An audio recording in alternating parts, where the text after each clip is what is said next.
There's no place to escape to. This is the last podcast. On the left. That's when the cannibalism started. What was that? I was watching this documentary series today in preparation for today's episode, and it was called Mormon Girls with a Z. Have you seen this thing? No, I haven't seen that one. I've seen this documentary. It's a favorite hotel documentary of mine. Mm-hmm. Is it filmed by Joe Francis from Girls Gone Wild? Sadly, not anymore. Those opportunities were gone from him due to his criminal past. But his artistry, I guess, is still there. Yes. But this is a complicated story. Mm-hmm. But it also shows me the power of storytelling and how important it is. And if you want as many teen brides as you can throw seed at, you got to be really good at telling a joke. Well, which is what we also learned from Woody Allen. I guess so. Hey, what's up, everyone? How you doing? This is the last podcast. On the left, I am Ben, and I'm with Marcus. Hi. Hello, Marcus. Hi, Ben. And we have beautiful Henry Zabrowski. He's on the East Coast studio. He looks fresh. He looks clean. It's great to have you with us. Yeah, I showered twice this morning because we're about to drive to Atlantic City. Woohoo! And I wanted to build like a cleanliness barrier. Oh, come on, man. They're gonna smell you out right away and just splash you with a whole bunch of Stetson. I'm going in there full of Stetson so they know I'm one of them. This topic, I'm going to say, is maybe one of the deeper, one of the deepest, most gaping topics we've ever done. It's the getting to the cervix of this topic would take a 15-inch penis, and the only person I know that is possible, that is even capable of getting to the very top of this cervix, is Mr. Marcus himself, Marcus Parks. That's absolutely right, with his brain. All right, today's topic, and the topic for, I guess, the foreseeable future. This will be a bit of a lengthy series. This is now a Mormonism podcast. Yes, absolutely. It officially is. We are getting into Mormonism. Let's begin. Now, some of you might be wondering exactly why we decided to tackle the history of what is now accepted as a mainstream religion. But the thing about the Church of Jesus Christ of Latter-day Saints, aka Mormonism, is that it's got a lot more in common with Scientology than it does with Christianity. Get him, Marcus, get him! Uh-oh. We do have a lot of Mormon listeners. Yeah, we have people within the Salt Lake, especially Salt Lake City in Utah. We have a lot of listeners within them. And what we're trying to do is examine this from the humanistic perspective. Mm-hmm. Absolutely. So when you say it's like Scientology, are we going to be talking corgis? Because if we got a corgi involved, are there any dogs involved with Mormonism? I mean, this is a time period where dogs are used as labor and as food. Yeah. Like, you can pet a dog, but technically they would consider you weak, and they beat you with like a birch stick. Okay. Well, the reason why we say it's like Scientology is that Mormonism began as a cult of personality, with one man at the top performing his own unique brand of religious improv that somehow resulted in an established, concrete belief system. Mormonism is what UCB wishes could happen. They wish they could get that much. I mean, they are deeply entrenched, but they really, really believe that improv can take you all the way to the top. And technically, same thing with our president. He showed the same thing, which again, improvers, they run everything, and it's very, very scary. It really is scary. Improv is maybe the most nefarious of all comedic art forms. Mm-hmm. What do we say about Jim Jones sidestepping bullshit? Sidestepping bullshit. Ooh, I love that country song. Well, in Mormonism, that man at the top was perhaps one of the most fascinating, complex, and enigmatic men of the 19th century, Joseph Smith. Ooh. This man, who essentially started off as a grave robber with a natural talent for storytelling, ended up creating a religion that now boasts a worldwide membership of over 16 million Mormons. Wow. Which is a part of there's a controversial thing to be said about calling Mormonism a cult, where now it's more established and have changed a lot of their rules. But if you look at the essential nature of how it started in a nefarious place, which is another way Mormonism is very similar to Scientology because we have a man, Joseph Smith. Even people who have left Mormonism, because of their various tenets, have nothing bad really to say about Joseph Smith. He's viewed as a pure heart. He's viewed as everybody else went and twisted his stuff, which is, I mean, we're going to get into it because most sources you're going to read about Joseph Smith are from a pro-Mormon angle. They are paid for by Mormon sources. A lot of it, especially even that PBS documentary we watched. Yeah, which is great, but the Mormon sources, the pro-Mormon sources, kind of the view that they take on Joseph Smith is they sort of bring you close and go, hey, let me tell you a little secret. Hey, listen. I know this is a little ridiculous. I know it is. But you know what? It's the truth. It's the same thing with Ron Hubbard, but it's the same exact Very thing. It's the same thing. Where Joseph Smith, he was a tap dancing fool, and that tap dancing took us straight to the top. Well, L. Ron Hubbard was searching for the same shit, but I think what we're going to see as we track Joseph Smith's life is that Joseph Smith was just taken out before he got dangerous. Also, Joseph Smith, he has the same name as all the names on the credit card commercials that just have to be like, generic white guy. We're marketing to you. And the numbers are all 0, but he happens to be named Joseph Smith. I was also looking through the Epstein Black Book recently because they have the PDF of it out, and I was looking through it, and there's like 45 Joseph Smiths. Interesting. Well, I mean, another thing, kind of a difference between Scientology and Mormonism is that I actually found if you go on the ex-Mormon subreddit, they have a few choice words to say about Joseph Smith. What? No, not on Reddit. But we thought it was a very good place to start. We're like, okay, so if we're going to cover all the crimes of Mormonism, let's start from the very top of the shaft and see where these balls were like at the very beginning of the Bush years. Let's get into it. Well, somehow the Mormons went from being some of the most hated people in America, the only religious group who's ever gotten an actual extermination order from a state government, to openly running one of their own as president in just 3 generations. Dang. That's all it took. Okay. Super light. It's like Drake, man. Yeah. So the big question here is, how the fuck did this happen? How does one small cult started in Ohio by a grave-robbing statutory rapist become one of the largest religions in the modern world? Practice. Is that it? The question of how Mormonism has produced so much sexual abuse will become apparent as we go on. But a harder question is, how does Mormonism, which is at its core a peaceful religion, how does Mormonism also inspire multiple instances of extreme violence and, in one case, a full-on massacre? It seems to happen with a lot of these little peaceful religions. Catholicism, at the very basis, besides all the cannibalism, is actually, like, you know, it's got some good ideas in there. Jesus was apparently very nice when he wasn't fucking his multiple-ass wives, which was the cool reinvention of Jesus here, is that all he did was fuck. But he did do that, but it was with all his buddies, and that was because they were desert lonely. Yeah. I mean, he had a lot of dudes following him around. And again, if you are Mormon, we are not criticizing everyone who is Mormon. No. This is just an overview, and we could do this exact overview, as Henry just referenced, in Catholicism, or this is just a human creation, and whenever humans create something, there's a lot of room for error. And over the course of the next 5 episodes, we hope to answer all these questions and more. And eventually, we'll get into all the tiny messiahs and tiny prophets that have plagued Mormonism in modern times. Like Bagel Boss. He's my tiny messiah. Don't you even talk about the Bagel Boss Mafia is going to come and rub you out. But in order to understand how Warren Jeffs and the Mountain Meadow Massacre could happen, we've got to understand the first prophet, Joseph Smith. But before we even do that, let's acknowledge our 2 main sources for at least the Joseph Smith portion of our series, because Joseph Smith is going to take up the bulk of the next 3 episodes. The first book is No Man Knows My History by Fawn Brody.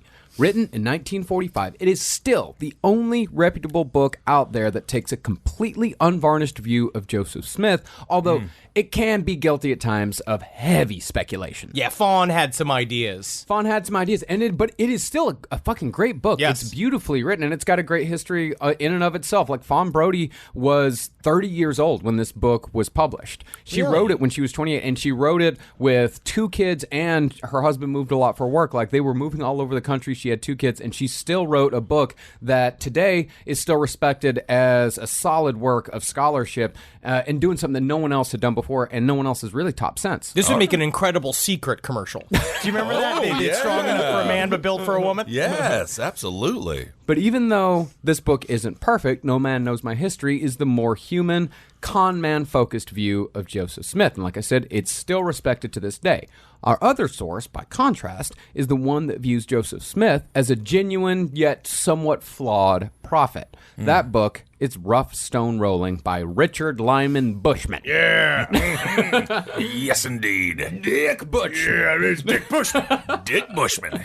Written in 2005, Rough Stone was supposed to be a kind of light-touch rebuttal to No Man Knows My History. Because No Man Knows My History was supposed to be, like, she did a lot of research. And it was a cobbled together, especially Joseph Smith's early years were incredibly difficult to piece together. But what Rough Stone Rolling then did, he said, like, I can do work too. I'm going to do, because his name's Dick Bushman. And there's one thing I know how to do is a work a field. Oh my God, Fawn versus Dick. What am I doing? Ringing a bell. Ding, ding, ding, ding, ding. It's time for a book fight. That's the saddest. It's just 2 people silently in a room reading across from each other, people going, huh. 1 star on Goodreads. Whoa! Well, Rough Stone Rolling presents itself as a kind of warts and all type of biography, but it tends to completely ignore Joseph Smith's actual motivation. It prefers instead to depend heavily on the concept of divine revelation. Whereas every one of Joseph Smith's revelations that we'll get into in episode 2 and episode 3, Rough Stone Rolling attributes that to God told him to do this, while No Man Knows My History says, this is the shit that was going on in Joseph's life that caused him to have this revelation. Interesting. Now that means that much of the broader story in both books is identical. It's just that Rough Stone Rolling either glosses over or completely omits extremely important parts of Joseph Smith's history, even though it's still 300 pages longer than the other one. Woo! But it had a lot of pictures. Oh, that's I want to say there's at least 50 pages of just songs. And to give you an idea of the difference in content, while both authors started writing as Mormons, Fawn Brodie was excommunicated the year after her book was published, while Richard Bushman won the Mormon History Association's Best Book Award the year after his was published. There it is, and probably a lot of kids in Mormon school got those pizzas with the Book It Club. Oh, yeah, it's why we always remember to say, we love Joe Rogan, and we just want to make sure that no one ever thinks opposite, you know? Tell us it like it is. See, Fawn Brodie was named an apostate. Or is it apostate or apostate? I've heard apostate. Apostate. Yes, that's when your prostate is really getting into Jesus. That's a funny thing, Kissel. Yeah. If you think about it with the verbiage there, prostate, Did you read the books? apostate. Did you read No Man Knows My History? I looked at a whole series of different pornos this week. Is that what we're talking about? What are we on here?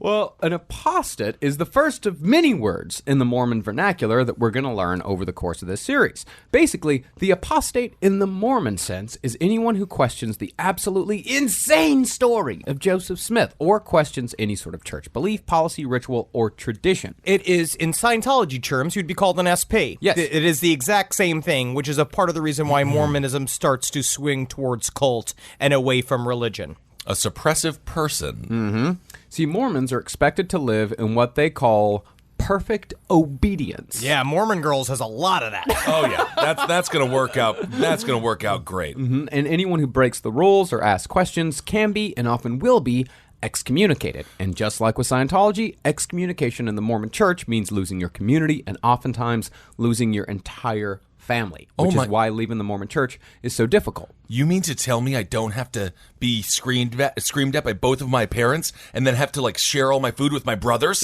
I think this excommunication idea sounds wonderful. Well, all the Mormon families I met are very sweet, and that's a part of the reason why, well, you know, again, the deeper and deeper we go, deeper and deeper. I can't stop it. I can't fucking stop it. It's the only way I think of the word deeper.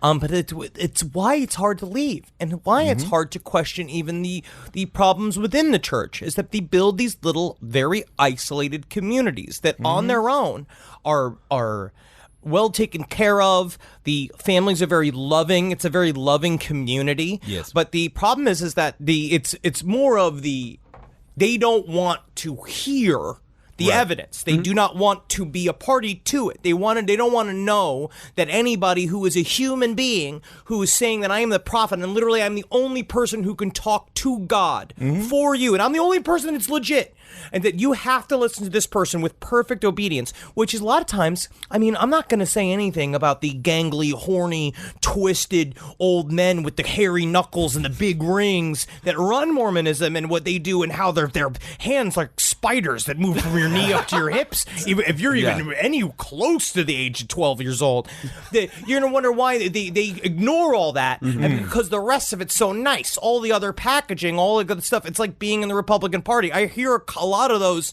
mixers are fun. Oh yeah, they always have good parties there, and it's nice. Henry is is not in Los Angeles. He's here in the East Coast studio, so when he does his act outs, he can really touch me. And Henry just did a spider crawl with his hand up my leg, and I don't know how to feel about it. I really don't. And I also just want to say, it's difficult to do it, but you got to separate sometimes people from their religion and their political ideology, and just see them as people, because again, these are loving communities in many ways, and there are some loving people involved. Yes, they are loving communities, and these are loving families. Just so long as you stay in line. Yep. The moment you step out of line, the moment you question, the moment you start living life the way you want to live life, they are no longer loving communities. I understand. No, the FLDS becomes like Scientology, especially as we get later on in these episodes when we start covering that specific offshoot of Mormonism, and you're start seeing like they become very not friendly. They're a bunch of people who look like the canist from out the Quaker Oats man, but they're women, and they are mad at you. Oh, that's not good. Well, despite Mormonism's many gigantic and fatal flaws, or perhaps because of them, Mormonism is a specifically American religion, in that it could not have been created anywhere else in the world at any other time in history. Woo! See, when Mormonism was founded, that's not really a woohoo. That's a USA. I don't know though. It's a mixed bag. Yeah. See, when Mormonism was founded, the idea that the government had no say whatsoever in religion, and in fact backed off as hard as they could from religion, that was totally new. It was a totally new idea that had never been a concept in world government before. But the interesting dichotomy of America is that while the founding fathers were freewheeling intellectuals who pretty much came up with the idea for America in a series of bars as a fun thought exercise, the actual people who lived here were, by and large, religious loons.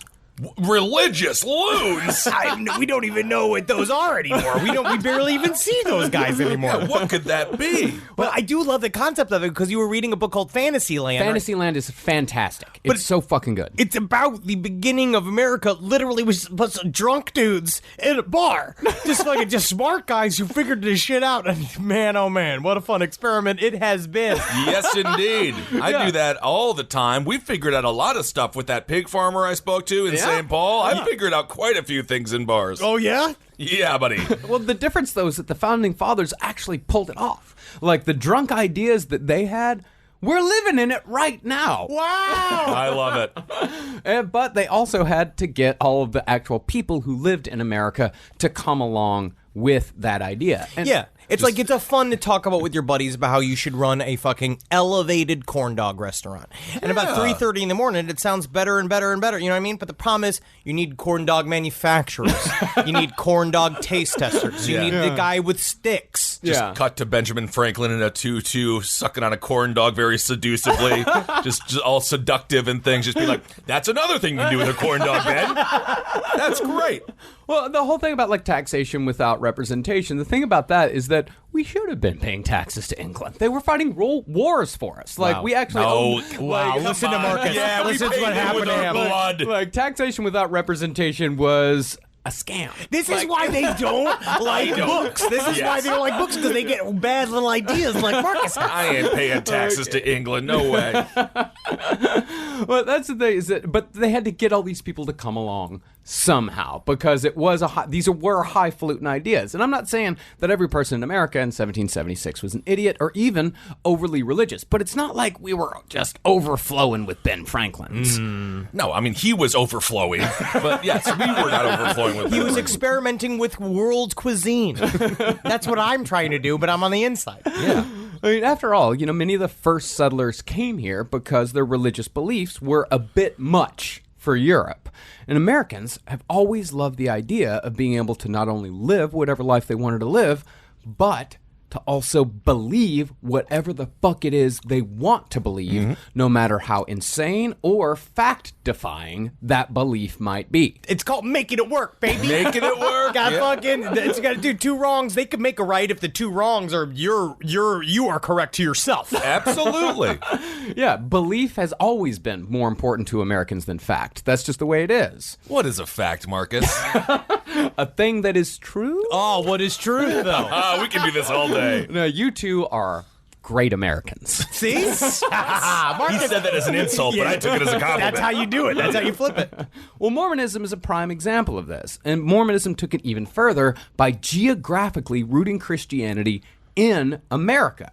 See, for those of you who don't know much about Mormonism, Mormonism is to Christianity what Christianity is to Judaism. Now, obviously, this is an oversimplification. We're trying to figure out exactly how to explain it, but I do love your angle on this. Yeah, that's understandable. Well, it took the already existing Judeo-Christian stories and just added a new book, an addendum with all new rules and all new stories that doesn't fully discount anything that was written before, but it still acknowledges that all of it did, in fact, happen. Yeah, we're in the fan fiction world of Christianity. Oh, I've heard many a Jewish person refer to the New Testament as Jewish fan fiction. Sure. Interesting. Yeah. But what the Book of Mormon says is that everything that has been taught to Christians between Christ's death and, say, about 1830 was completely and totally wrong because they were missing a full third of the story.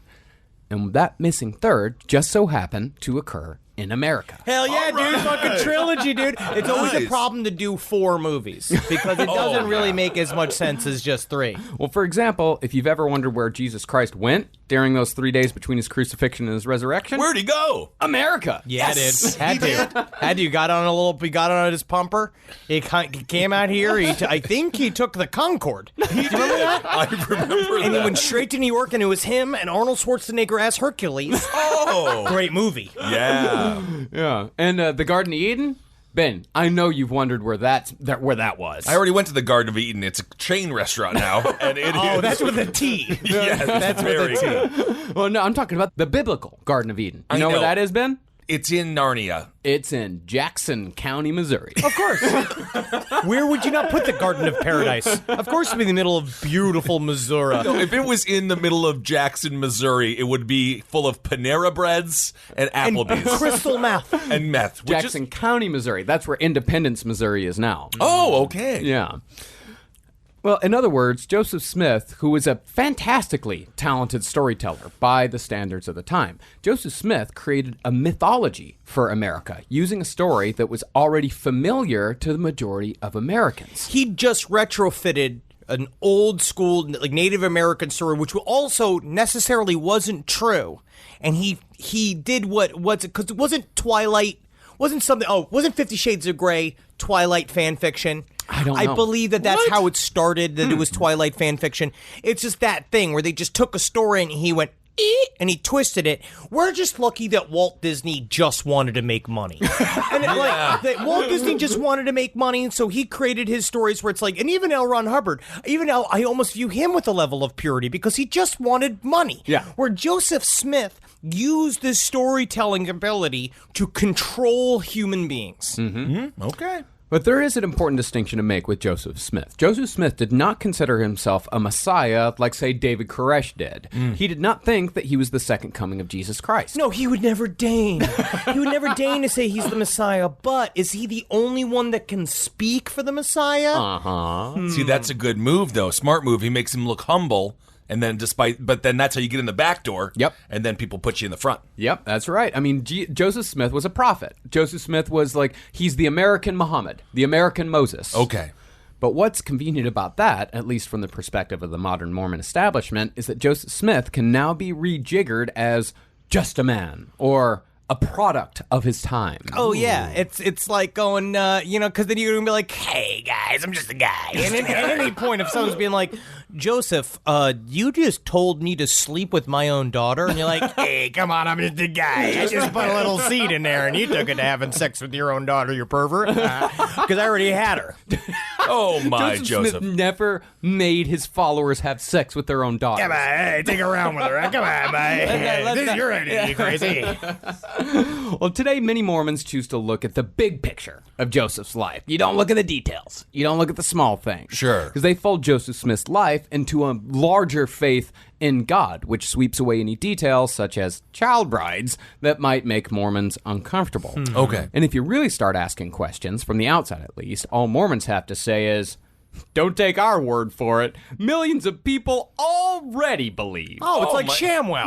Yeah, absolutely. ShamWow is great. If millions of people believe it, then next thing you know, The Daily Show has another Emmy. That's all it's about. Yes. And that line, by the way, is from an LDS website that desperately titled, "It's True."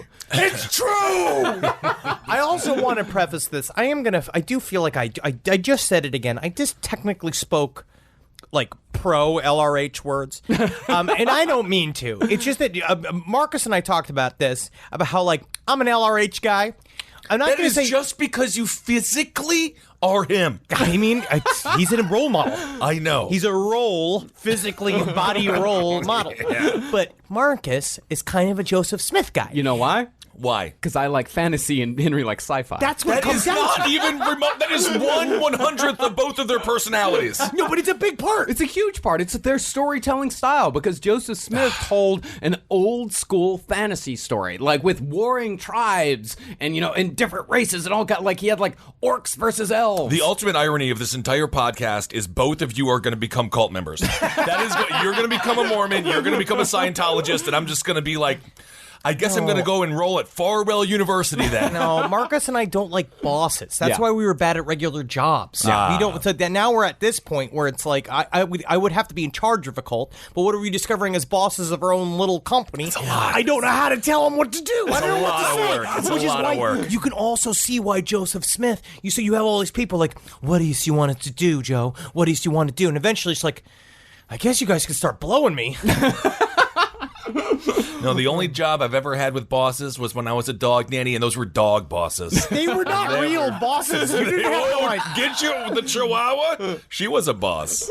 Well, baked into Mormonism's DNA is the ability to change course whenever they want through what they call revelation, meaning that at any time God can come down and give the Mormons a new commandment, and everyone has to be cool with it. And revelation is why mainstream Mormons no longer practice polygamy, despite the fact that it was, at one point, a central tenet of their belief system. One of the biggest revelations. But we'll get into polygamy on episode 2. Yeah, because I've seen a show. I've seen Sister Wives. Yeah. And they're Mormon, aren't they? But the mainstream Mormon the quorum of 12 or whoever the fuck they are, the people in Salt Lake City, the people up top, they all come out against They all come out against polygamy. They say polygamy's wrong. We should not do polygamy. They supposedly did away with polygamy before the 20th century even came about. But remember, the revelation isn't like a group email sent to everyone. Right. The revelation is given to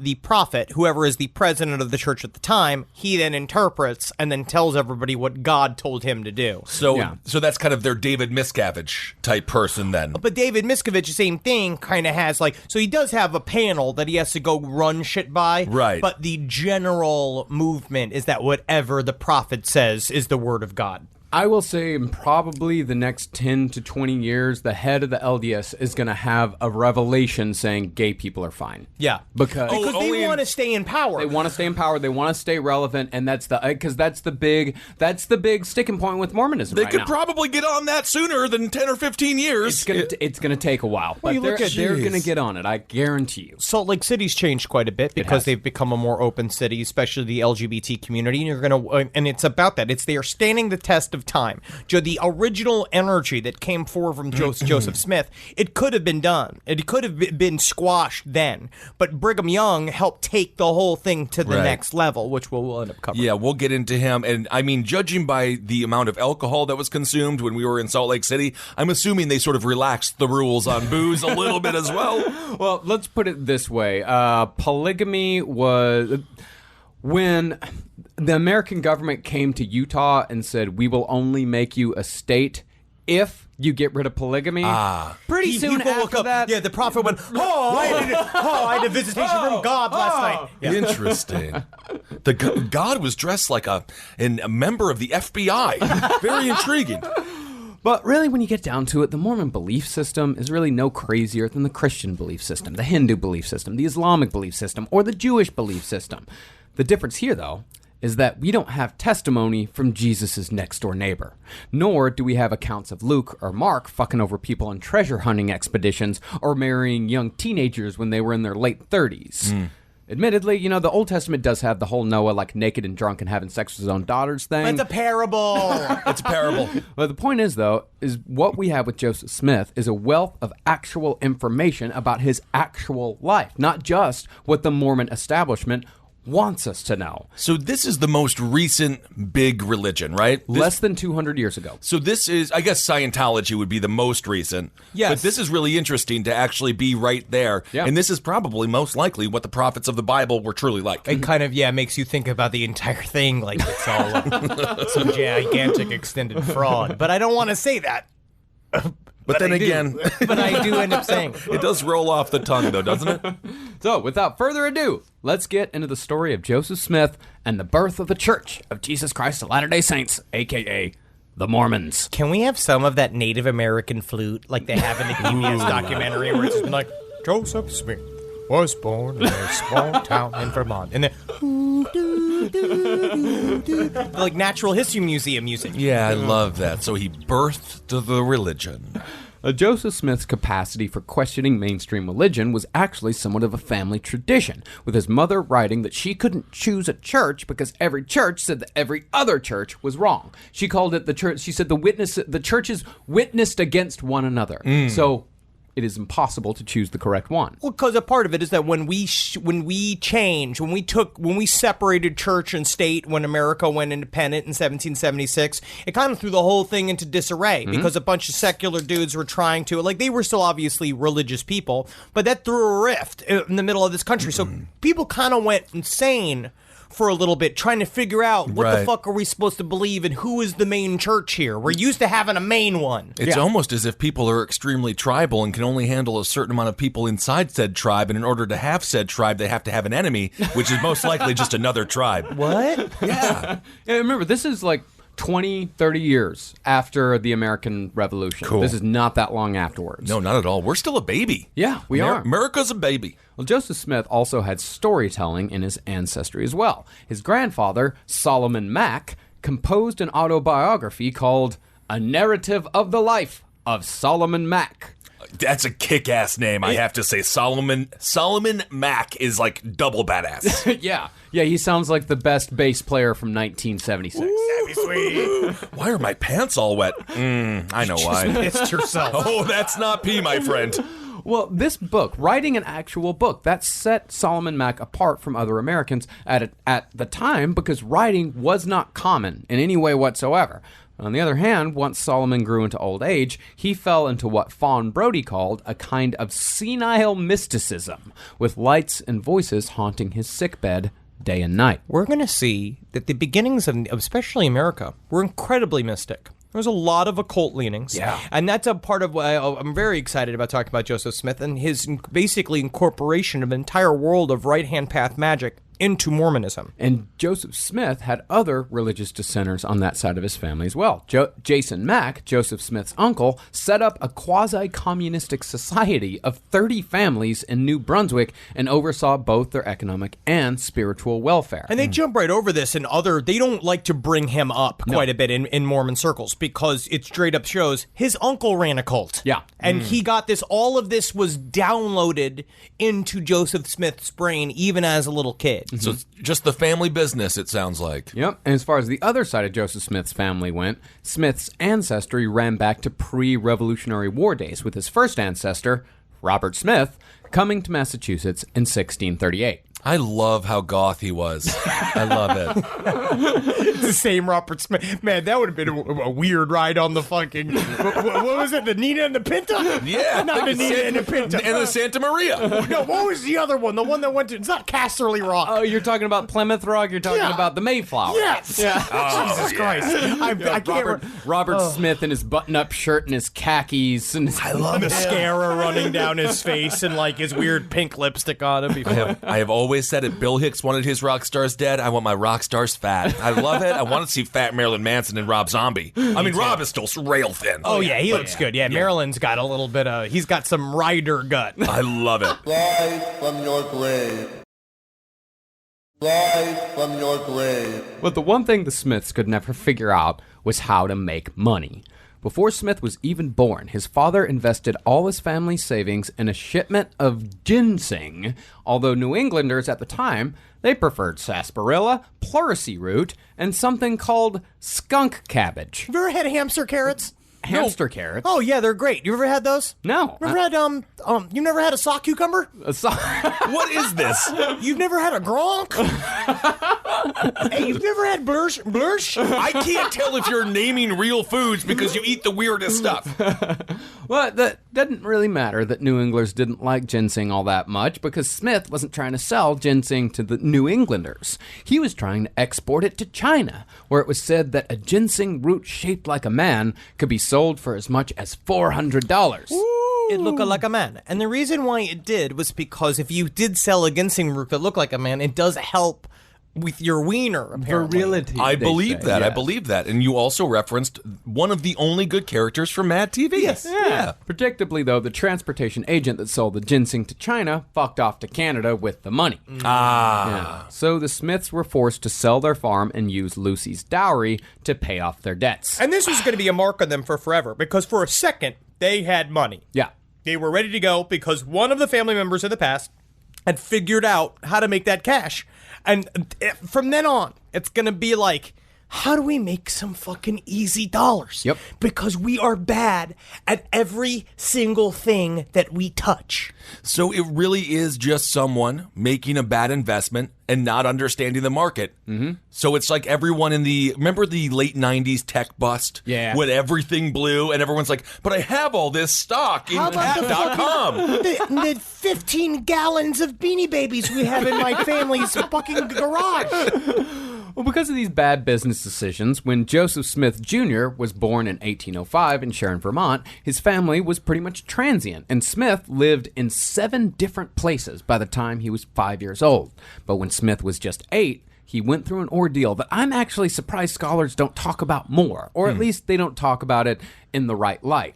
In 1812, typhoid fever took hold in the Northeast and killed 6,400 people in just 5 months. Jeez. Now, if you don't know, typhoid is one of those developing country illnesses that's usually caused by shitting in your own water supply. I mean, I like shitting in the sink, especially when I can't get to the toilet. Yeah. And why am I gonna fucking clean all that out when I can kind of just middle my hands through it? Especially if I'm like straining a bunch of spaghetti and it accidentally falls out of the colander and you just kind of like get it all in there. You know? I think that's how they made Cincinnati chili. Well, people either drink the tainted water or eat food grown from the tainted water supply, and then they get infected with salmonella, and those people then become contagious, and they can spread typhoid fever to others through just simple human contact. Okay. And as far as symptoms go, typhoid causes fevers as high as 104, painful sores, and potentially fatal diarrhea. Oh man, to be honest, it'd be kind of fun to go like that because you get to have all that private time with your phone. Yeah, you get all the private time with your phone. Or back in the day when you actually had to read the back of shampoo bottles like we had to when we were growing You up. are getting actually upset. I just brought a book in there. Yeah. You just bring a book.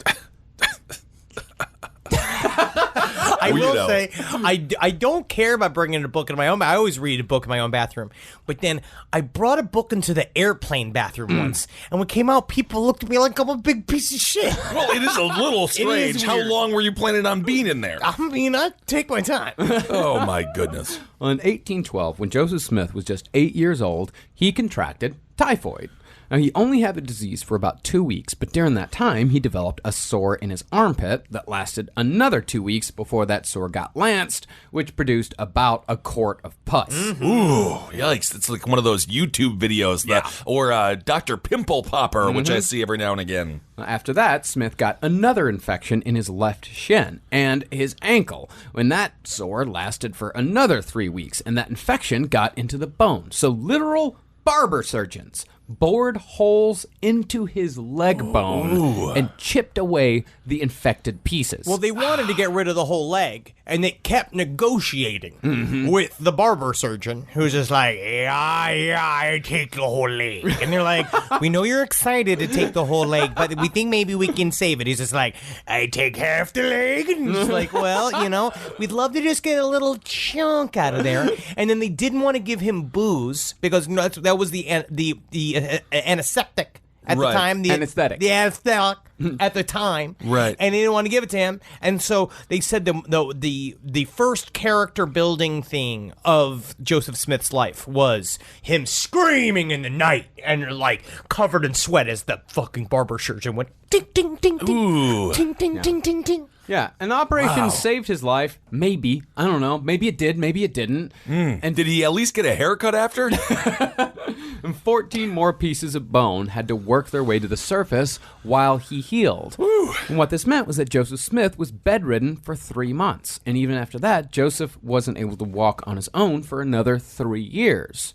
Now, many scholars, as Henry said, point to this time in Joseph Smith's life as a toughening up experience, like an ordeal that gave Smith a sense of perseverance.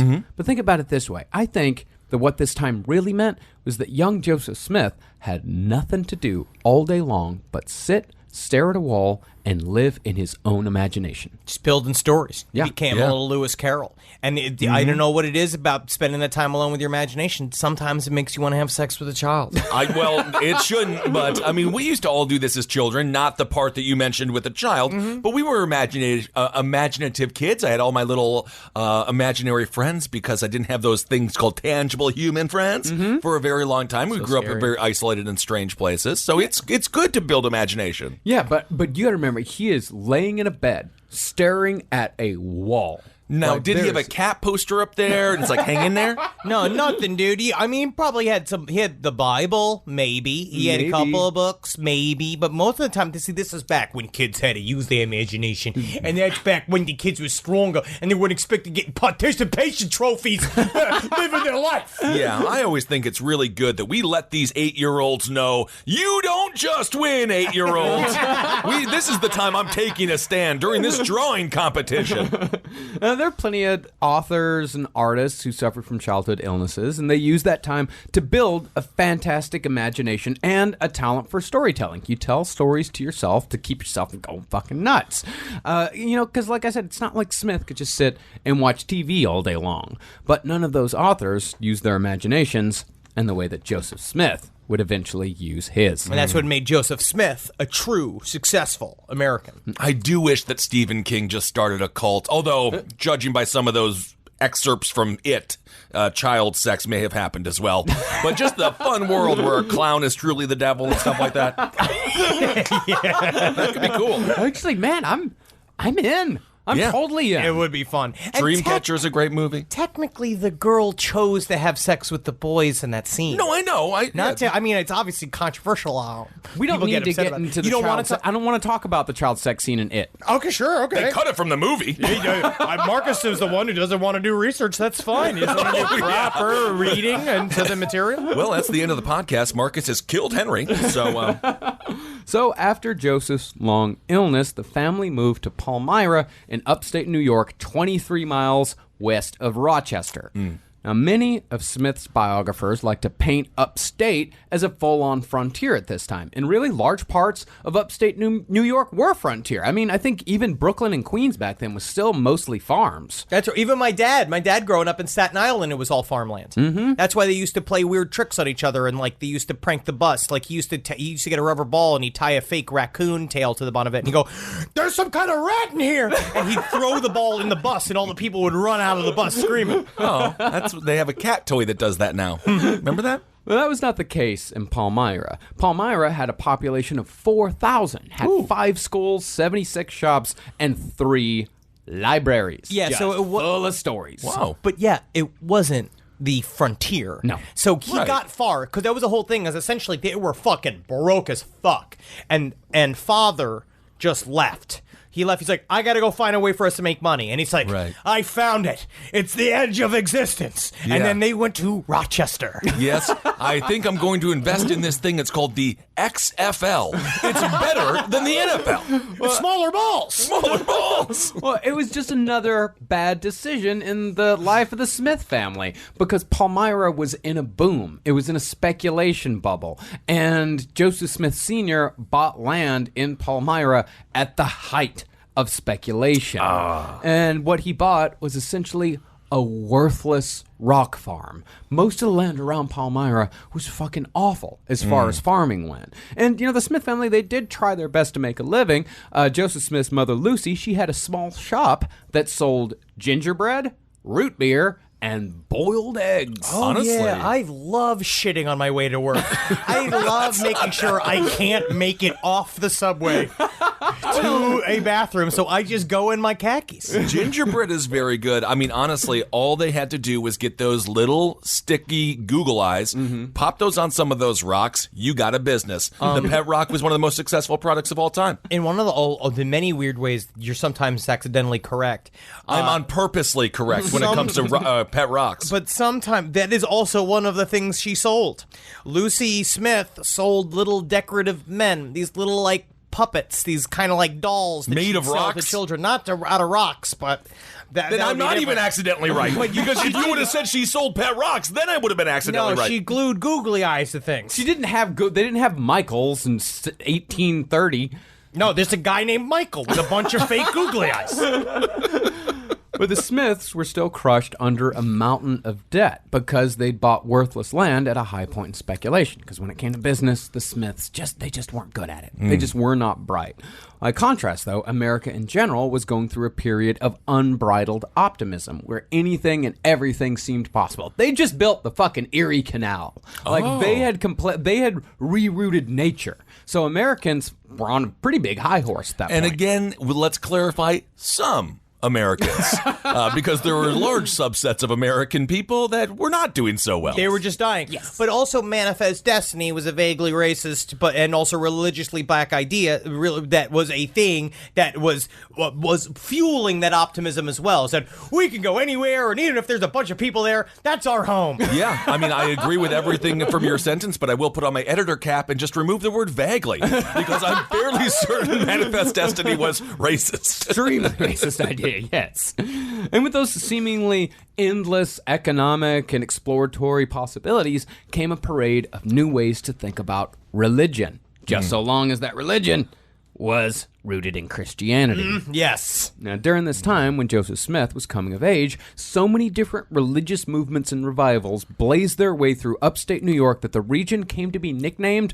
the Burnt Over District. And the people that were getting all the attention were not the highfalutin founding father types. The Baptists, for example, boasted that only 3 of their preachers had college degrees. They don't need to read to teach you how to do your life. But it's true. They reviewed the upper class that Ben Franklin and all those guys were like, they were like sissy boys with pants up to their knees, which is true, right? They had their little socks on, they had their funny boots, and they like to, right. They had wigs on, and they loved to fuck, and they loved to drink, and they had a great time. Yes. But these Baptists, they weren't doing any of this shit, and all these kind of little splinter groups, being ignorant was cool. Yeah, anti-intellectualism is not new in this country. God, no. It is. It was there from the very beginning. You know, it's like those highfalutin types, those people up there at Boston, Philadelphia. That's not the real America. Right. The real America is in upstate New York. And when I think of They were completely correct. yeah, when I think of highfalutin and just totally intellectual, I think Boston. Because every time you're there, they're so smart, they can't even contain it in their head. They have to scream it at you on the streets. Absolutely. And whenever I wear shorts above my knee and I get called the F word, and it happens in Boston pretty much every single time I go, I remember, this is where our country was started. Oh, Harvard, the place that is the home of all the intellectuals. In no way did they just buy you. Let's talk about college campus. Well, as Fawn Brody wrote, the sober preacher trained in the dialectics of the seminary was rare west of the Appalachians. In other words, people were just making shit up, and others were buying it just so long as that shit was passing familiar. I mean, I have no idea what you're talking about. I'm just sitting here drinking Mountain Dew because, I don't know, I just want to do the dew. I mean, I just feel like this is actually really good for me, and I just like it, so. Well, one guy named Isaac Bullard in Woodstock, Vermont, he preached free love and communism, but he also believed that washing was a sin. And he only wore a bearskin girdle, which he claimed to have kept unwashed for 7 years. Just flip it and make it something you brag about. Yeah, exactly. I smell. It's fun. No, he's the G.G. Allen of Vermont. Then there was Ann Lee, whose sect was known as the Shakers. Ann Lee claimed to be Christ reincarnated, and it was falsely rumored that the Shakers danced naked, castrated their men, still fucked constantly somehow, and sacrificed their children. Why do people why does this always happen? And it does happen in the beginning of Mormonism, both fairly and unfairly, at anything. So when a group of people form, and they make a little group, and they seem to be having a good time, everybody gets really mad at them and says stuff like how they eat their kids and they fuck all the babies and they're all doing all this bad shit. Well, a lot of times they're just kind of isolated. Well, there are a lot of people who don't do anything with their lives. They stay isolated, and then over time they become very bitter, and they see people having fun, and they have to assume that those people are doing something nefarious. Otherwise, they've made every bad decision in their life to be so unbelievably miserable. I think it's also boredom and storytelling. You know, especially in those times, you're bored. You see this group of people that are isolated. They're weird. You only see little things from the outside because, of course, they only let the insiders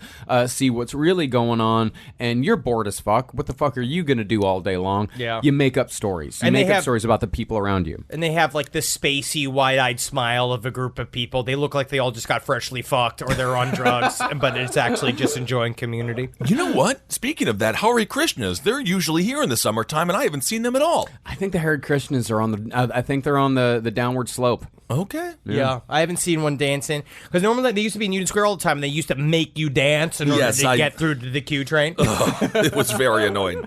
Well, another one of these guys out there preaching in upstate New York, you had Joseph Dilks. Actually, Joseph Dilks. He was in nearby Ohio. Dilks wore a bright yellow beaver hat and called himself the Leatherwood God. Honestly, all of these guys sound like libertarian presidential candidates. Like, remember Vernon Supreme? This is it, yeah. It's all Vermin Supreme, who's from Vermont. Oh, all right. Vermont is, Vermont is liberal Arkansas. Well,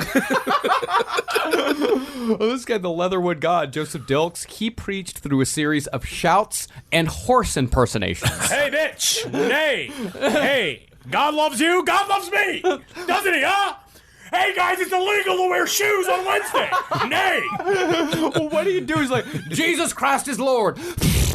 That's fun. Sounds like It's super Queen. fun. Sounds like Queen Carlotta from Desperate Living.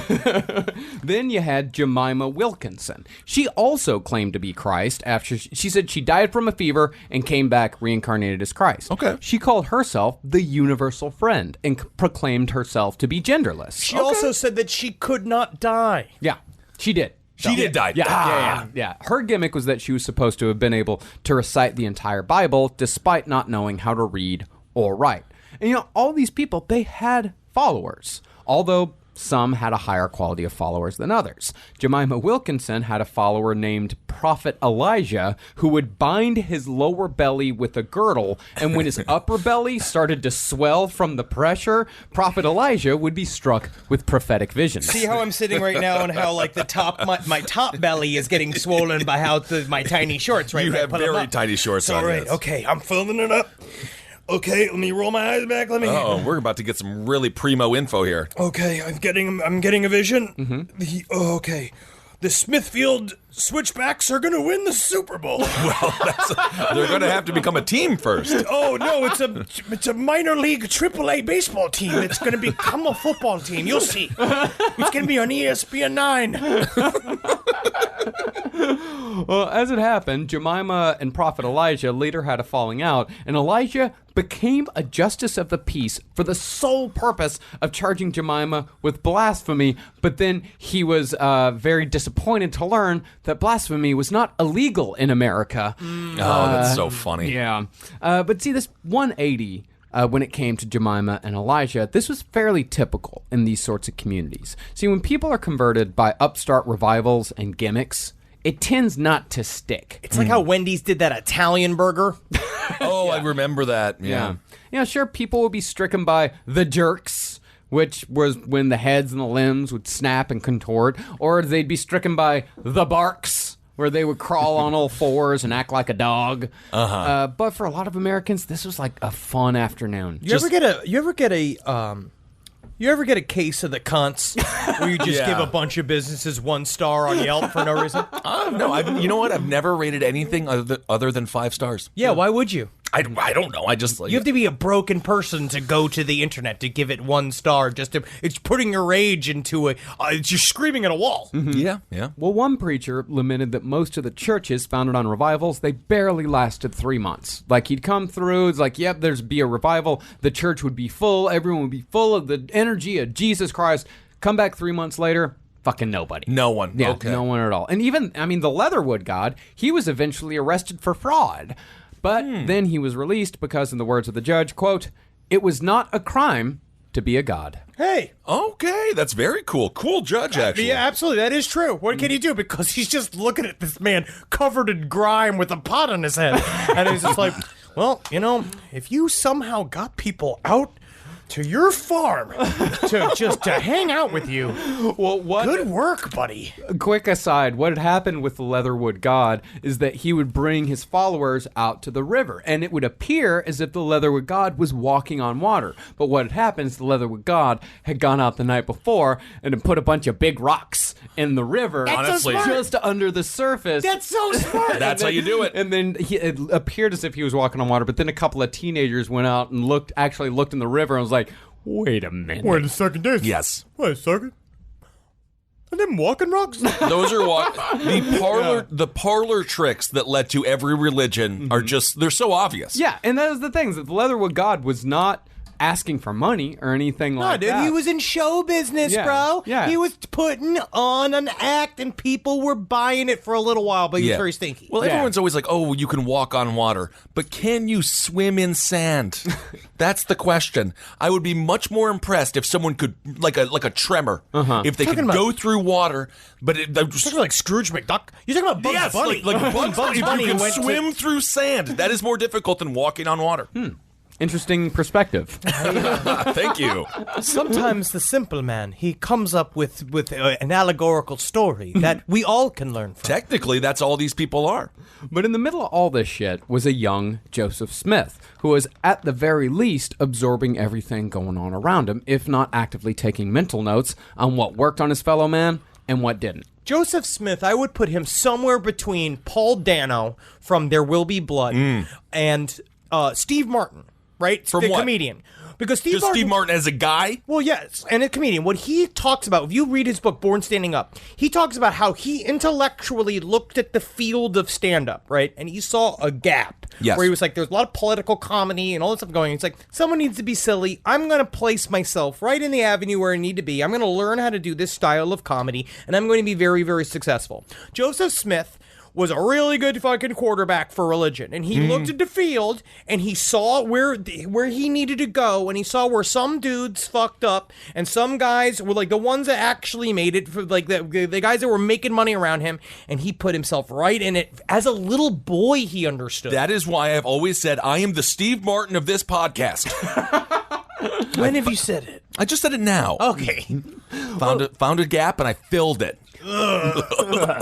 Take it easy. Well, that's the thing about cult leaders. And yes, Joseph Smith is a cult leader. If you'll remember from our Jonestown series, Jim Jones began studying the differences between Christian sects in his hometown of Lynn, Indiana, when he was about 5 years old. Remember, Jim Jones would go from church to church to church, looking and asking questions, looking what were all the differences in it? How do people react to all this shit? So much potential to be good. Yeah, and these men, they have some sort of inborn fascination with an understanding of both religion and belief. They meditate upon how people react to these things, and they later use that understanding to manipulate those who are apt to listen.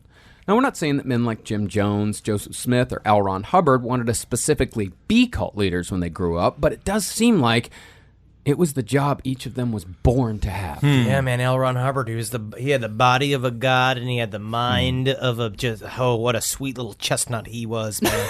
Fucking big old teeth, and he was built for it. He was? He was built to be a prophet.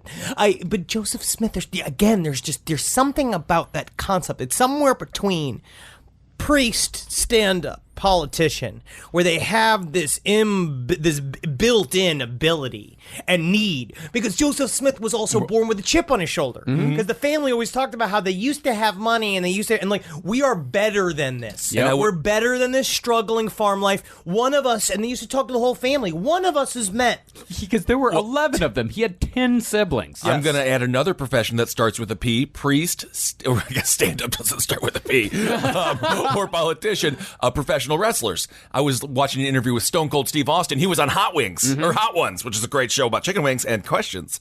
And he was saying, if you're not a good professional wrestler unless you're just gauging the crowd. You just got to react to the crowd. You have to listen to the crowd. Physically very big. Yes, you do. Well, here's the thing about Joseph Smith. Although the Mormons like to paint Smith's teenage years as being full of ruminations about the problems with the Christian church, Joseph Smith was more just a likable, lazy fuck who had the reputation of a liar. He came out with the gift of gab. He dressed a little fancier than the other kids. He kind of had this weird thing where he would he had like a swerve to him. He was super funny. Yeah, and he was kind of good looking too. But to be fair, I mean, people would think you're a liar if you're like, women should vote. They'd be like, yeah, this guy is a liar. Like if you even brought up certain scientific fact, they would think that you're a liar. No, he was a straight up liar, as in he told falsehoods, like saying that he knew certain things or did certain things when he didn't know those things or didn't do those things. Well, he's not around to ask him, is he? In Zabrowski fashion, sometimes it's more fun and a funny way, and actually a more effective way of telling a story by adding little exaggerations and fabrications to the story. And then sometimes in that fiction, is there not more truth? No, there's not, because that means I have to correct you. Yes, it reminds me of that author, what was it, 1,000 Little Pieces? Remember that James book? Frey. Yes, where he went on Oprah and then she's like very mad at him after it turns out that it was all a lie. Well, the reason why the Mormon Church has the view of Joseph Smith as a kid who was thinking about religion, ruminating about religion, is that they believe that Joseph Smith had his first prophetic vision at the age of 14, or at the age of 16, depending on which draft of Joseph's story you go with. Okay. It's said in Mormon mythology that in early 1820, Joseph Smith decided to pray for the first time.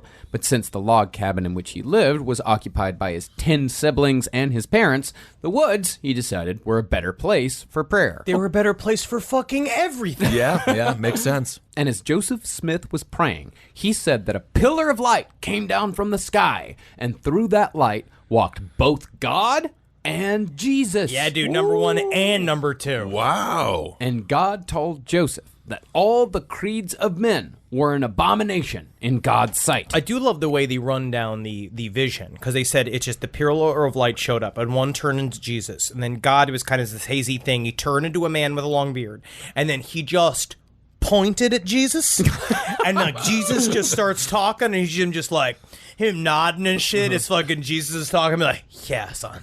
Like when Steven Tyler lets his bassist sing. Yeah, bro. Yeah. He's doing it. Let him fucking lay down some fucking licks in your fucking little ass, dude. God, if you don't follow Steven Tyler on Instagram, you all must. Follow Old Rockers on Instagram if you want the good part of the internet. Well, Joseph Smith asked God which church was the right one to join. And God said not a single one of them got it right. What? And Joseph was to join no church at all. And as far as I can tell, after that, God just kind of fucked off back to heaven. I gotta tell you what, Joe, it's been fun, but I gotta go invent this thing called AIDS. Oh my! Could you not do that, God? Please. Nah, I kind of gotta do it. You gotta do it because challenge makes people hornier. I don't know. I wish you would. Joseph later claimed that he told people about this vision, specifically the local Methodist preacher. He wasn't shy about telling people that he saw Jesus Christ and God because at that time, visions of Jesus Christ and God were fucking everywhere in upstate New York. But they were also reported. Yeah, they were all reported in the local press. And before we judge, and say like, oh, wow, that's really dumb. What's going to happen the next time someone sees the Virgin Mary in a fucking stain? Every local news station is going to be out. That shit's going to be on CNN. We still do this shit. Oh, absolutely. Jesus in a dog's butthole, I think, was the most recent reincarnation of Christ. But it was a big deal because they said the difference is that because he talked to God. Like, it wasn't just some angel. It's like he talked to the main man. Because Joseph Smith's whole thing, which came from his parents, was being like, I could learn more about life from taking a Bible and being alone in the woods for an hour than I can from any one of these worldly books. Yeah. And so he would go out there and he was immediately a fucking John McCain maverick. Well, the thing is that Fawn Brody poured through the local newspapers at that time because Fawn Brody was like an old school researcher. Okay. I mean, us, like, people say like, oh, your research, we just Google shit and we read books. So she was looking at microfiche. This was before microfiche. Oh, I don't think there was a world before microfiche. Fawn Brody was looking through boxes, archives of newspapers. Like she was doing like old school on the ground research. But Fawn Brody couldn't find a whiff of Joseph's vision. Oh. Despite finding all kinds of reports of visions around that time. And Mormon leaders say that's because his vision had an anti-establishment message. Super fucking punk, dude. Yeah. Okay, very cool. But there were plenty of other dudes at that same time in that same place who had the exact same type of vision. One of these guys was named Asa Wild, and Asa claimed that God said pretty much the same thing to him. Asa also said that God actually told him a lot of other stuff, but God had also forbade him from telling people about it for free. Yeah. That's smart. See? Yeah. That's smart. And if you want to know about it, Asa would soon publish a pamphlet relating all of God's new revelations in due time. And guess what? I'm going to sell it to you cheap, bro. So let's go, yeah. So that's a What's Up, Small Wildings. So make sure you like and subscribe because next week I got that fucking publishing, that pamphlet. It's straight from Jesus Christ and he's going to tell you how to play basketball. Ooh, cool. I want that one. But during that period, it seems like Joseph Smith was a lot less interested in what the church was doing, was actually much more interested in treasure hunting, which was at that time called money digging, which we would now call grave robbing. Well, I mean, that seems... Man, when you say it like grave robbing, that sounds bad, like very Ed Gein-esque. But honestly, that's where people were getting buried with all of their cash, with all of their treasure. So you got to get it. What do you mean you gotta get it? This is a very funny way he views life. You where gotta you get it. legitimately think that dead people in their caskets with their heirlooms are like little banks that you can go Hey, and man. withdraw from. It ain't doing any good next to a corpse. That's all I'm saying. You think that I could go to Greenwood Cemetery Not anymore. right now? You could. I could go right now, Not and it would legally. be fine if I dug up a corpse, somebody's nana. If you got and took- permission by their granddaughter, yes. I think everything's fine as long as you don't get caught. And not everything is fine if you don't get caught. Because it doesn't exist. The crime doesn't does happen if they exist. can't catch you. But money digging was both. That was like 75% of it. And then also it was like, 'cause at the time there were a lot of like indigenous people, artifacts left behind, all that kind of shit where they would just go dig. And a lot of them would be like, you would get paid to go and search for treasures that you might just be making up that they exist. But you will get haunted. I'm not saying you won't get haunted, but Well, Joseph Smith was none too keen on becoming a farmer and seeing how, and like he sat there and watched how hard his dad had to work on their fucking rock farm just to get a tiny bit of profit.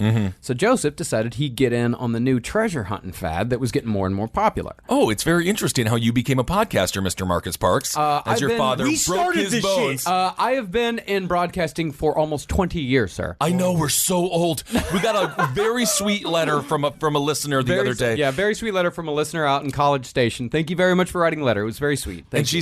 she said, oh, I'm like a 21-year-old college student. No, she's an 18-year-old college Yeah, student. and she was like, I just can't believe I get my entertainment from 3 middle-aged men. And it was like, That's, yeah. 36 years old. Not yet middle-aged. I don't know when it starts. I'm 38. You're supposed to die at 76. I think I'm middle-aged. Not 45. That's when I'll start. All right. Yeah.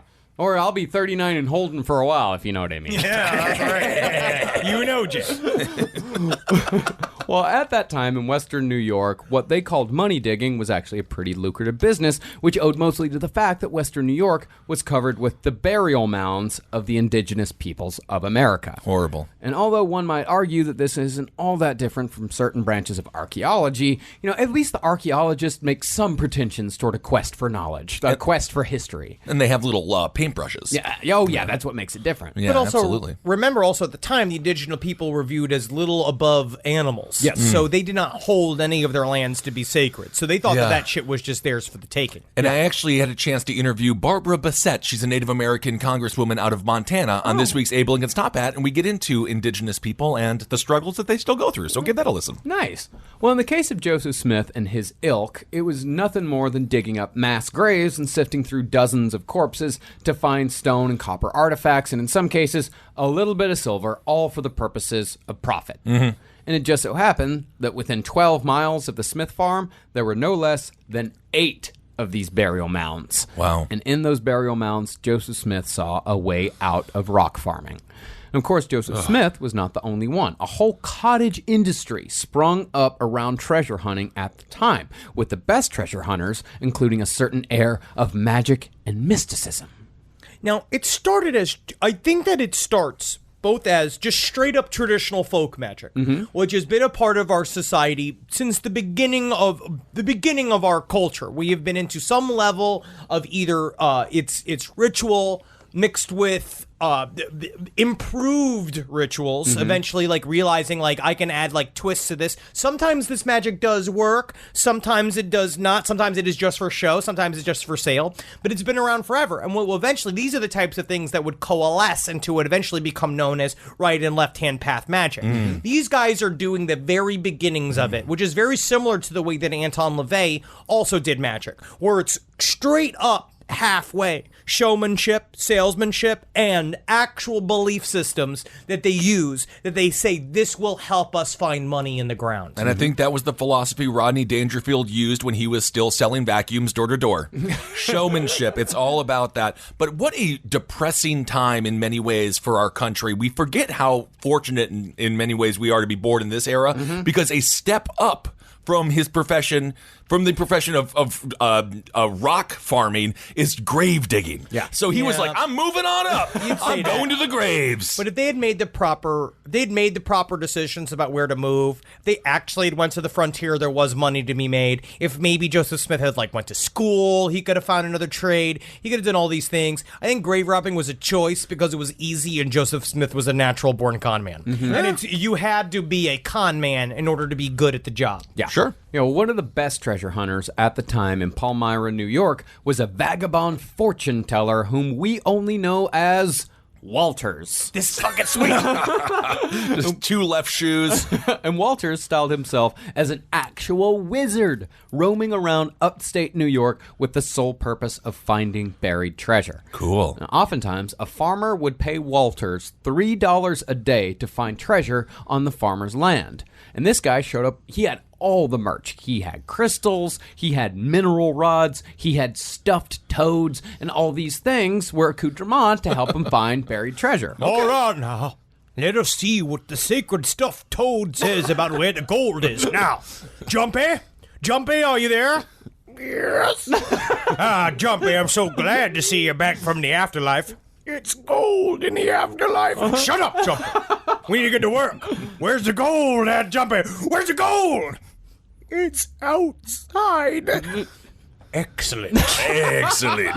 That'd be $3, please. Walters even had what he claimed was an ancient Indian record that described the locations of hidden treasures in a strange tongue that only Walters could read. And Walters would read this aloud to followers. He had all this shit written out. And these guys, they oohed and they awed and said, oh, how exotic. I've never heard anything like it. But then a newspaper editor heard Walters reading. And the reporter quickly figured out Walters, he was just reading Latin. It was an old version of Cicero's orations. Yep. Honestly, if you want to demystify anyone, just think of them with a case of the runs like Jeff Daniels in Dumb and Dumber. Just remember they all have at some point grabbed their stomach and been like, oh, shit, oh. I definitely always think about that when I see the Sports Illustrated shoots with the supermodels. That know that, like, know that they're all like super sexy out there, but I know that most of the time they're just getting fucking crazy diarrhea from island food. But when Walters left Palmyra, the mantle of local treasure hunter was taken up by none other than Joseph Smith. Ooh. And he, just like Walters, had a sense of ceremony and theater when it came to treasure hunting, because you had to sell it. I wish I could have been a fly on the wall in this scenario because there were so many fucking characters. Mm-hmm. And Joseph Smith watched an old school con man do his job. And he's like, with just amount of pluck, I can go out there and do the same thing he does, but better because I'm young and I got these new pantaloons. He was like 18 years old around this time. Okay. Now, Smith told one neighbor that a chest of golden watches was hidden somewhere on his land, and in order to find it, they had to stick a bunch of stakes into the ground and march around those stakes with a sword drawn to, quote, guard any assault which his satanic majesty might be disposed to make. That's straight up magic. Yeah. It's straight up a magic It's all ritual. You just brought me into a really dark memory of when I was at GNFC, Good News Fellowship Church School, in 3rd grade. They were building a new school. So we all made wooden swords, put scripture on it, and then for 1 hour a day, we would walk around chanting like we were, I think I forget the name, the Fellatio's, whatever the hell the name of this weird tribe, they would do it in the Bible. And it's like, it was the exact same thing. And that was 1991. Yeah, dude, that's right-hand path magic. Yeah, it's disgusting. And of course, it's not the way that I should have been learning, is what I'm saying. Yes. Like, science would have helped. Mm-hmm. Now, of course, they found no watches, but that didn't stop Smith from telling another neighbor that he had some money buried somewhere on his farm, and the location could only be revealed through ritual. In this case, Smith claimed that they could find the treasure only if they cut the throat of a black sheep and led it around in a circle while it bled to death, which would appease the evil spirit guarding the treasure. Oh, yeah, that won't lead to just an immense amount of curse.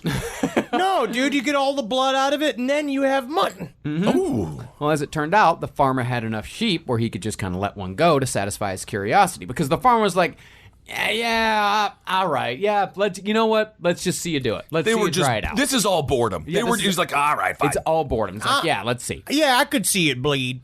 This is the one sheep I don't like. It keeps trying to nip my dick when I'm out there. I know it's trying to do it. I don't know if it's trying to make me gay even with its sultry form or whatever it is, but I'll tell you what, you get this the hell out of here because I'm sick of being tempted by the beautiful sheep. Rise from your grave. Rise from your grave. Well, Smith told this farmer that some mistake had been made during the bleeding, and the location of the treasure remained unclear. And the farmer's just like, yeah, okay. Honestly, I just think about the beaches of Florida with everyone with their metal detectors, but just going with sheep that are bleeding. Just grabbing them by their back legs and just walking the bleeding sheep. Nope, nothing today. But really, Joseph's money-digging career really got off the ground when he started using what is known as a seer stone, because there were really only so many graves to rob, and the business had to expand somehow. Now, honestly, I'm still somewhat hazy on how seer stones work. Now, at first, I imagined that it was a stone with a hole in the middle, and when you look through the hole, you see whatever it is that you're supposed to see. Well, there's many types of seer stones. A lot of times it's like you can use what they end up saying that Joseph did use was a solid rock. But It's a shiny rock. That's what a seer stone is, a shiny rock. It's a shiny rock or it's a piece of quartz. A lot of people use in the Bible, a lot of times they talk about how many people used a glass of water or a glass of wine, a clear glass so they could see through it. Mm-hmm. But the seer stone is, I'm not going to say a fraud, but I am going to say you're supposed to, it's something you choose your adventure with how you use it. The seer stone tells you how to use it, Marcus. Sounds like a kaleidoscope. It's a crystal ball, essentially. It's like you stare and you stare and you stare, and eventually the reflections reveal whatever it is that you're looking for. And as Henry said, like, everyone has their own method. They have their own way for using a seer stone. And Joseph's way of using the seeing stone, and by the way, this is official. This next part, this is official Mormon history, because Joseph did eventually use the seeing stones for other purposes. His method was to drop the stone in a white stovepipe hat and then shove his face in the hat hole to block out all the light, and then he'd see what needed to be seen in the darkness. It's like one of those old when they would show like scantily clad ladies that would show their knickers off. Like those. There's a great in San Francisco. One of the cool things is the old school arcade. Yeah, over so on you the can wharf, go jam your face into and just realize that used to be a porno booth. And there would just be guys like really getting into it. Oh yeah, it's also Lincoln used to do this. He called it stovepiping. And what he'd do is he'd have a woman stick her face into one of his hats, right, and bend forward, and then when he made love to her, he could pretend that she was a man. Oh, interesting. Although later, Joseph would use this technique to, quote-unquote, translate the Book of Mormon, which we'll cover in episode 2. Back then, Smith was using seeing stones to see ghosts, infernal spirits, and mountains of gold and silver. Cool. But not everyone in Palmyra saw the Smiths in a positive light for their money-digging endeavors. It was not the most respectable job in the world. Okay. In 1824, Joseph's brother Alvin died of an overdose of calomel, which was a purgative made of chlorine and mercury. Oh my, yeah, We used to just drink anything. Anything. Wow. Yeah. Now, by this time, Joseph's father had also gone all in on the money-digging game, because even his father had been convinced that Joseph Smith had these magical powers, and the Smiths had reputations as grave robbers and frauds. Okay. So, after Alvin died, the townsfolk decided to play a little prank, starting a rumor that someone had exhumed Alvin's body. Oh yeah, see how you feel when someone digs up your family and looks for treasure in your fucking son's body. Yeah, joke's on them. We just buried him next to a bunch of dookie. The rumor picked up so much steam that the Smiths actually started believing it. They couldn't get it out of their head. So eventually, they dug up Alvin's grave to make sure his body was still there. And Alvin was just like, thank God you guys came. I've been alive this entire time. Turns out the chlorine really worked. You know what's in there? It's stuffy in there. Yeah, it's stuffy. And sure enough, the body was there. No one had dug up Alvin's grave. And the reason why we know about this whole episode is because after they did that, Joseph Smith's father actually spent money to buy an ad in the local newspaper, ran it for a full week just to tell the whole town what a bunch of ha-ha assholes they were. I love this. This nerdy form of fighting, this pre-internet trolling is so great. He posted it to his Facebook wall. Yes. You guys think you're so big with your rumors and all that shit. Well, I had to pay a man to dig up my own son this weekend, and I tell you what, there are just some things that cross a line. But if you are the townsfolk, you're like, yeah, dude, they just fucking dug up their own son. It was around this time that Joseph Smith supposedly had another vision.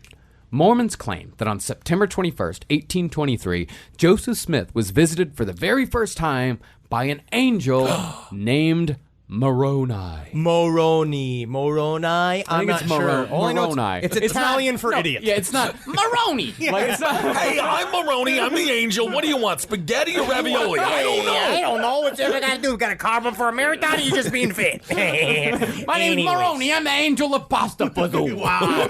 Oh, I love that angel. Moroni, I love you.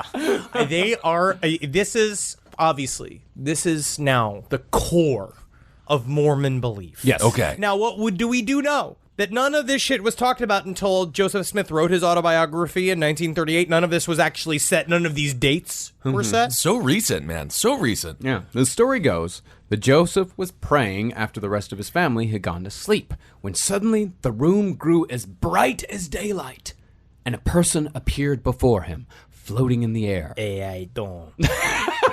You want some garlic bread? You doing good? I don't know what it is, but in here, I feel like family. I feel like it's family. Hey, it's funny. It's like a garden filled with like pickled little things. Yeah, like olives. It's like an olive garden. When Joseph retold this story years later, he took a full paragraph going on and on about how the angel wore only a robe and was fully naked underneath, noting that the robe, quote, was open so that I could see into his bosom. Hey, Okay. Joe, my eyes up here. Okay? Yeah. Stop looking at my beautiful tits as a man. This is just a chest. Are you You like this? are you an angel or a Hollywood producer? What's Well, let's see what seat you sit in. You know what I'm saying? I don't. You There's know what I'm saying? It's like my lap could be a seat. Oh, yikes! Well, the being identified himself as the angel Moroni, and Moroni had been sent by God with a task for Joseph. Moroni spoke of a book buried in the woods that was written on golden plates, and these golden plates gave an account of the former inhabitants of America, and those plates would tell the source from which these people sprang.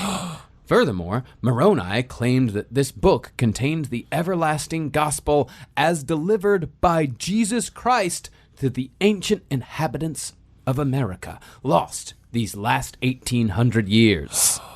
But Moroni told Joseph not to worry, because with these plates were 2 seer stones called Urim and Thummim, which Joseph could use to translate the book, which would eventually come to be known as the Book of Mormon. My dearest Moroni, I don't mean to question your authority in any way, shape, or form, but maybe they could have been written in English so that I could read them. No, but you don't get to do a fun like translation thing, which is like a whole thing, because then you can hide it, whatever it says from everybody. That's incredibly smart. Good scam, Moroni. Good scam. And another thing that Moroni told Joseph was that Joseph was to never, ever, ever, under any circumstances, show the plates to anyone. Oh. Ever. For Interesting. as long as he shall live. Because if he did, it would negate that whole blind faith thing that God is so big on. Well, some sources do say, and Joseph went on to say, is that if a person that was not allowed to look upon the plates looked upon them, they would die by, like, essentially they would explode. The way he described them is I that remember that episode of your Antiques Roadshow. head would explode. And so we'll see later on is that when he has whatever these are wrapped in a sheet everywhere, and his wife keeps trying to like look at him and like, you sure? Emma, are you sure you want your brain to explode today? Interesting. And that went on to become the movie Scanners. And after Moroni made this proclamation, he ascended to the heavens. But as Joseph lay there, But as Joseph lay there contemplating what had just happened, Moroni appeared again and repeated everything he just said. And then he left again. Bye. And then he came back and did it a third time. Hey, Joey, what's going on? He really does sound like an Italian waiter at Olive Garden. So you good?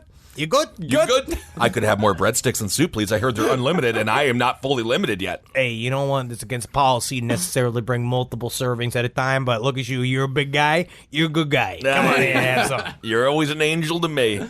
But Moroni also added a warning that Satan would try to tempt Joseph to sell the plates for a hefty sum. But Joseph had no other place in this tale but to glorify God. You are not to sell these golden plates.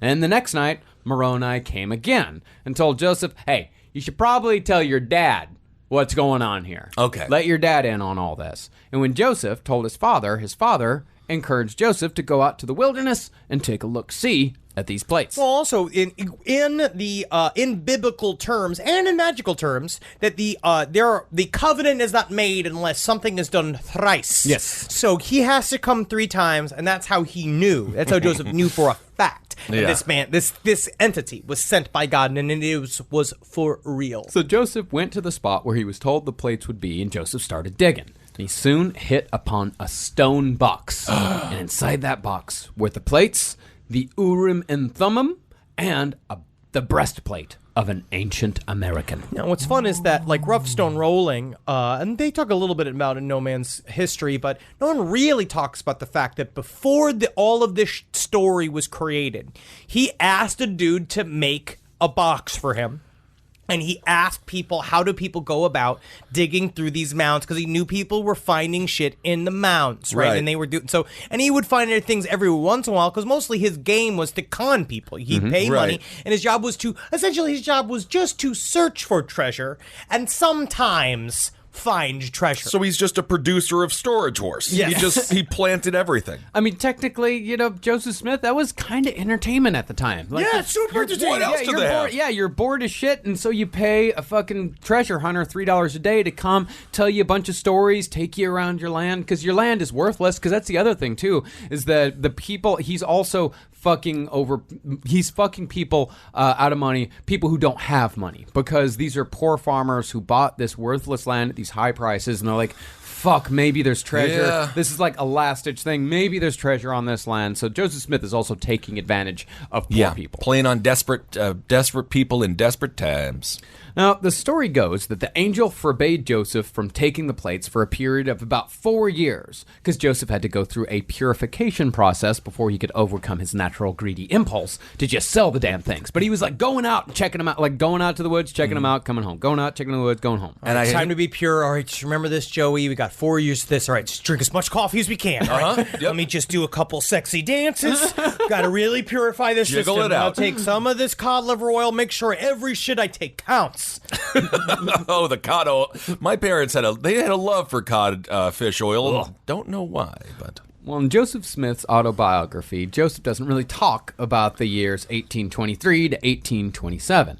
Most likely, the reason why Joseph didn't write about those years was because he spent those 4 years fucking gullible farmers out of money under the guise of treasure hunting. That was when he was biggest in treasure hunting. That's when he started going regional. So he's just sitting there writing. He's like, let's do a yada, yada, yada. Let's do a yada, yada, yada here. Well, also this time he's hanging out with Moroni.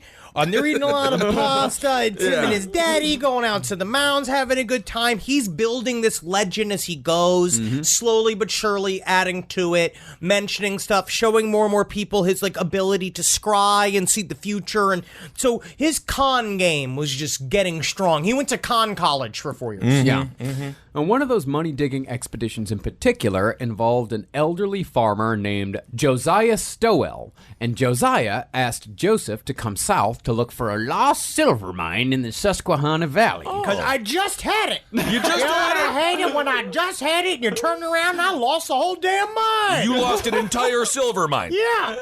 I would love for an old man named Josiah to come at, like, let's go look for the lost silver mine down in Susquehanna Valley. If someone kicked down our door with an eye patch and told us that, we would stop recording immediately and just go do it. Boys, our destiny is here. Let's go treasure hunting.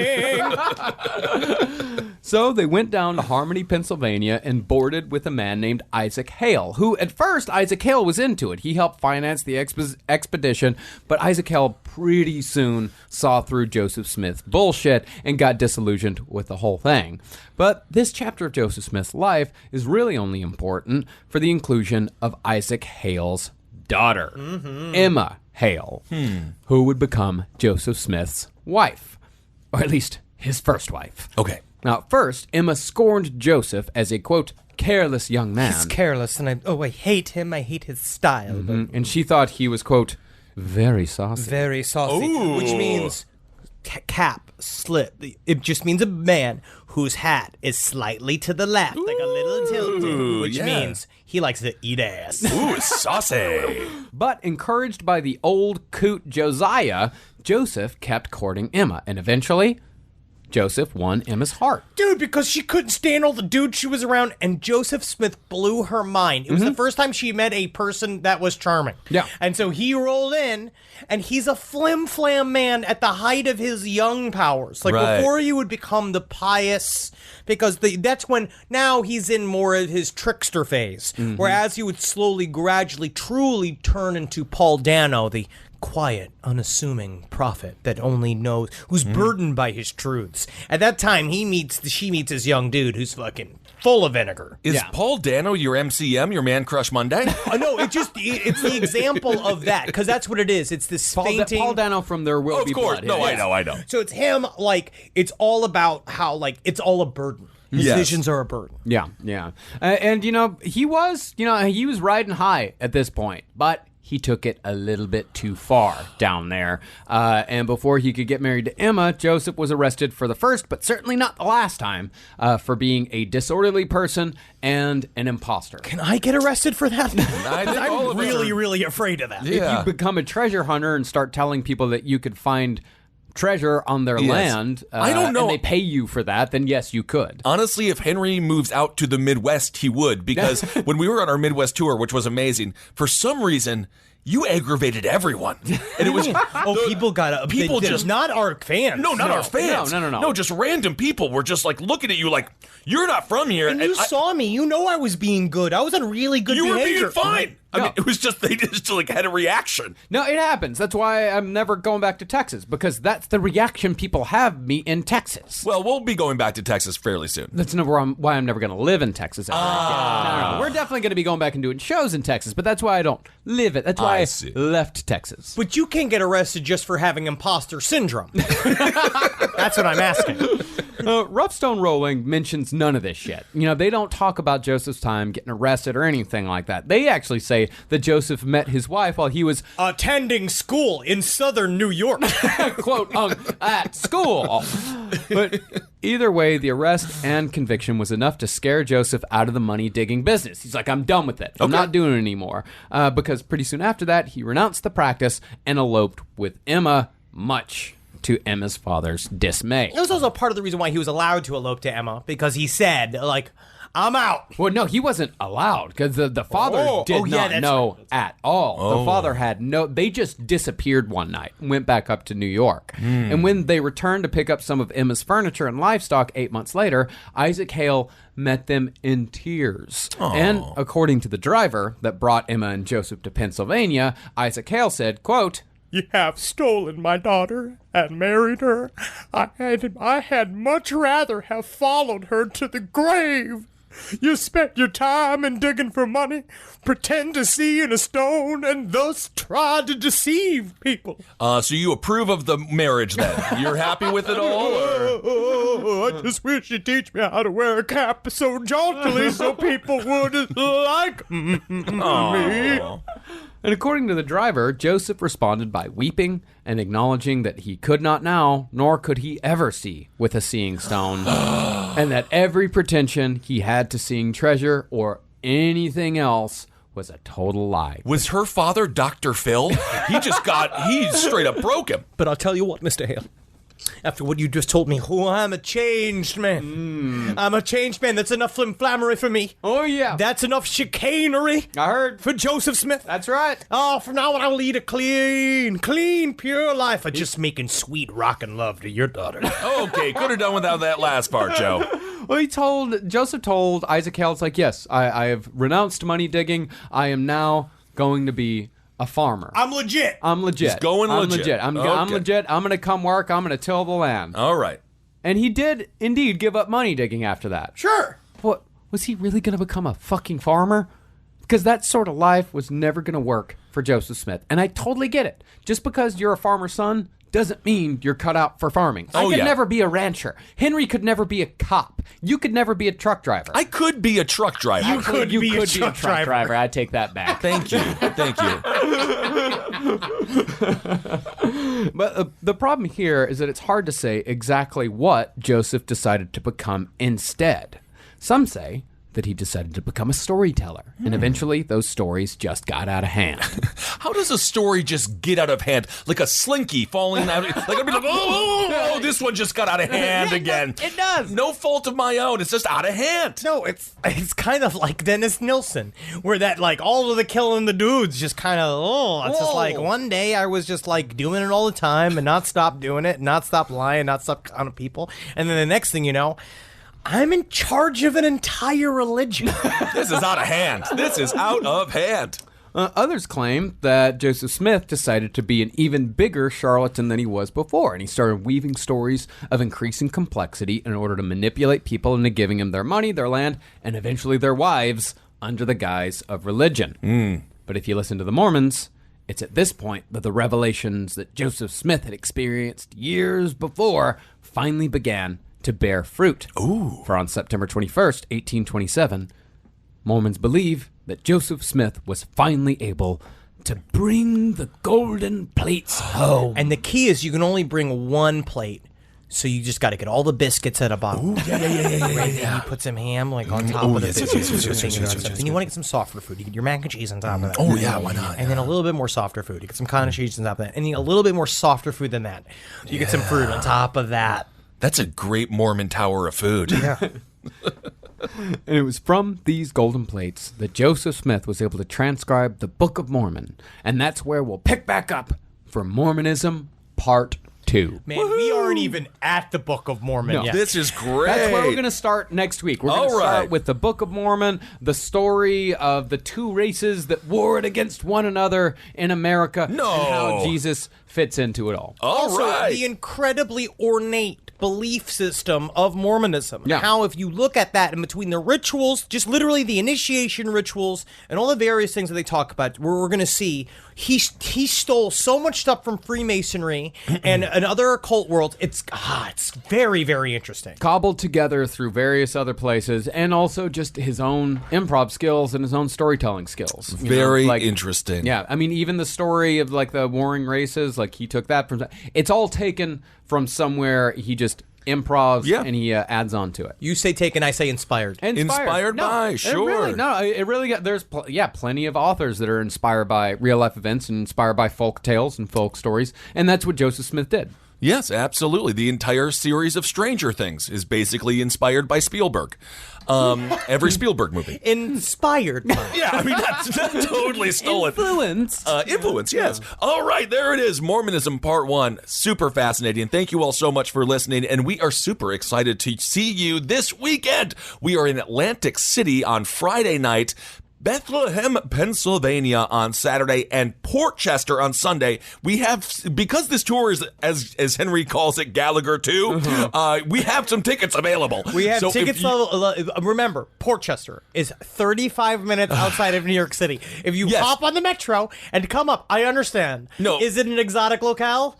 Are we going to Nassau? No, we're not. I understand. Port Chester doesn't have like the ring that maybe you'd want it to, but Port Chester is a city that you get out of what you put into it. What's that? Oh, our agents have called. They said, good job, Henry. Good job. See? Yeah, say you live in northern Brooklyn like we do. It's about an hour, 15 minutes, door to door from your home to Port Chester, New York, where we're doing that. It's the Capitol Theater, right? Because, you know, if one of my favorite entertainers was performing in Port Chester, I would be on that train without a doubt, would I not say.